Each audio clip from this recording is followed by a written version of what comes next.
మిత్రులారా, ఈరోజు భారతదేశంలో పోరాటం చేసేటప్పుడు ఈ స్వాతంత్రం మాకొద్దు అన్న వాళ్ళు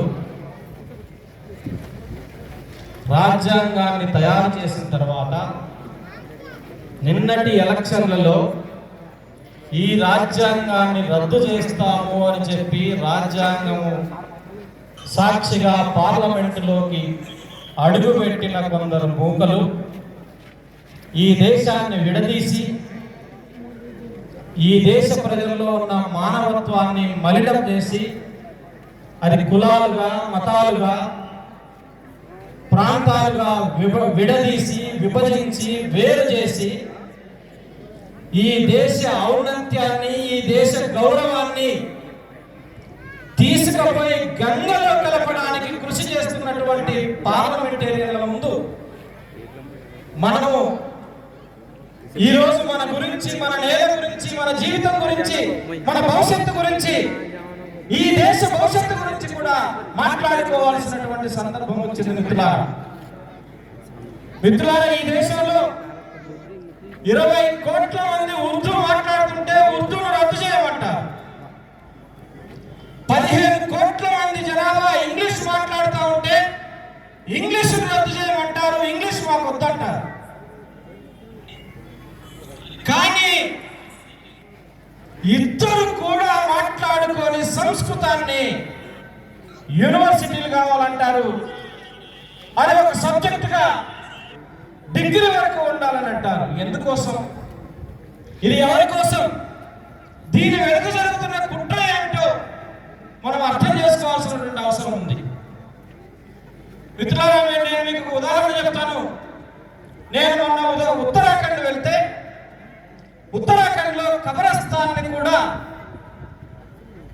ఖాళీ చేయించి, రాత్రికి రాత్రి ఖాళీ చేయించి అక్కడ దుర్మార్గమైన పనులు జరుగుతున్న సందర్భం ఉన్నది. వాళ్ళు ఎవరు అంటే వాళ్ళు అక్కడే మదర్సాలో చదువుకునే వాళ్ళు మదర్సాను రద్దు చేయమంటున్నారు. మదర్సాలో పెరిగిన వాళ్ళు అక్కడ ఉన్న ముస్లిం కబరస్థాన్ని ఖాళీ చేయమంటున్నారు. ఇది ఎక్కడ న్యాయం?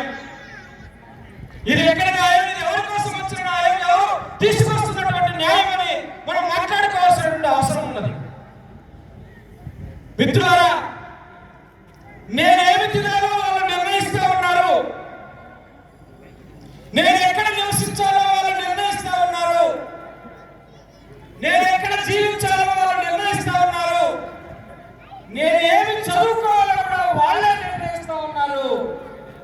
ఇప్పుడు ఈ సభకు వస్తుంటే కూడా ఏమి మాట్లాడాలో కూడా వాళ్ళే నిర్ణయిస్తున్నప్పుడు నేను ఎవరిని? నాకు రాజ్యాంగం ఆర్టికల్ 19 ఏమవుతుంది?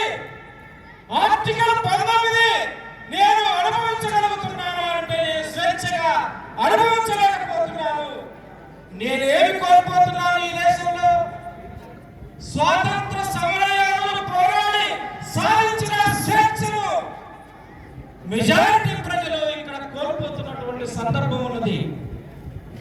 ఇక్కడ కేవలం జమీన్ గురించిన కొట్లాట కాదు. ఇక్కడ వక్ఫ్ అంటే కేవలం ముస్లిం ఆస్తులకు సంబంధించిన అంశం కానే కాదు. నిన్న ప్రార్థన చేయొద్దన్నారు, మొన్న మసీదు కట్టుకోవద్దన్నారు,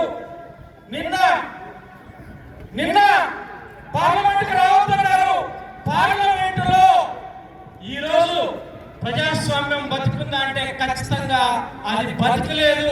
అది శవపేటిక మీద కొట్టు మిట్టాడుతూ ఉంది. అది సమాజంలోకి వెళ్ళిపోయేటువంటి పరిస్థితి కనిపిస్తా ఉన్నది. ఎందుకంటే ఒక ముస్లిం మంత్రి లేని ప్రజాస్వామ్యం అది ప్రజాస్వామ్యం అవుతుందా? మెజారిటీ ప్రజలు ఈ దేశంలో 20 కోట్ల మంది ఉన్నటువంటి జనాభా నుంచి పార్లమెంటులో, మంత్రివర్గంలో, కేబినెట్ లో ఒక మంత్రి లేకపోతే అది ఎలా ప్రజాస్వామ్యం అని పిలువబడుతుంది? కాబట్టి ప్రియమైన మిత్రులారా, ఈ దేశంలో ఇది మన మనుగడకు సంబంధించిన విషయం, మన ఉనికికి సంబంధించిన విషయం, మన భవిష్యత్తుకు సంబంధించిన విషయం. నేను ఒక మాట చెప్పి, ఉదాహరణ చెప్పి నేను ముగిస్తాను. ఛత్తీస్గఢ్ రాష్ట్రంలో ఆదివాసుల గురించి మనం అందరం తెలుసుకోవాలి. ఆదివాసులు చనిపోతే వాళ్ళను సమాధి చేయడానికి సమాధి కబ్రస్థానంలోకి రానివ్వడం లేదు. ఒక శవం సమాధి కోసం 4 రోజులు ఎదురు చూసింది. హైకోర్టుకు పోతే న్యాయం జరగలేదు, సుప్రీం కోర్టుకు పోతే కూడా న్యాయం జరగలేదు. సిగ్గుచేటు ఏంటంటే ఆ రాష్ట్ర ప్రభుత్వం ఆ శవాన్ని వాళ్ళ తల్లిదండ్రుల దగ్గరనే పాతి పెడితే లా అండ్ ఆర్డర్ ప్రాబ్లం వస్తుంది, మేము లా అండ్ ఆర్డర్ని మేము నిలువరించలేము అని ఆ రాష్ట్ర ప్రభుత్వం చెప్తే అదే మాట సుప్రీంకోర్టు చెప్పింది. ఈ దేశంలో మనిషికి న్యాయం జరుగుతుందా? ఈ దేశంలో మనిషికి న్యాయం జరగదు. ఈ దేశంలో ఖచ్చితంగా మతానికి న్యాయం జరుగుతుందేమో, అది కూడా మెజారిటీ వాళ్ళకు న్యాయం జరుగుతుందేమో, మైనారిటీలకు ప్రమాదం ఉంది. ఈ దేశంలో మైనారిటీలకు భద్రత లేదు. కాబట్టి మనము భద్రంగా ఉండాలంటే గట్టిగా ఐక్యంగా నిలబడాలని మేము దళితులు, క్రైస్తవులు, ఆదివాసులు, ముస్లింలతో చేతులు కలిపి ఈ దేశ సౌభాగ్యం కోసం, ఈ దేశ రాజ్యాంగం నిలబెట్టడం కోసం మనం అందరం పోరాడతామని చెప్పి తెలియజేస్తూ మన పార్లమెంటు 5 స్టార్ కి రాజ్యాంగాన్ని నేను అందజేయడానికి రిక్వెస్ట్ చేస్తా ఉన్నాను. దయచేసి ఓవైసీ సభ స్వీకరించాలని నేను కోరుతా ఉన్నాను. Thank you very much.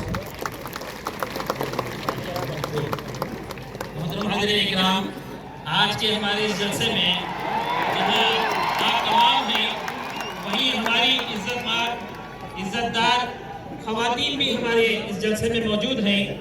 खवातीन पर्दानशीन माँ बहनों से मुखातिब करने के लिए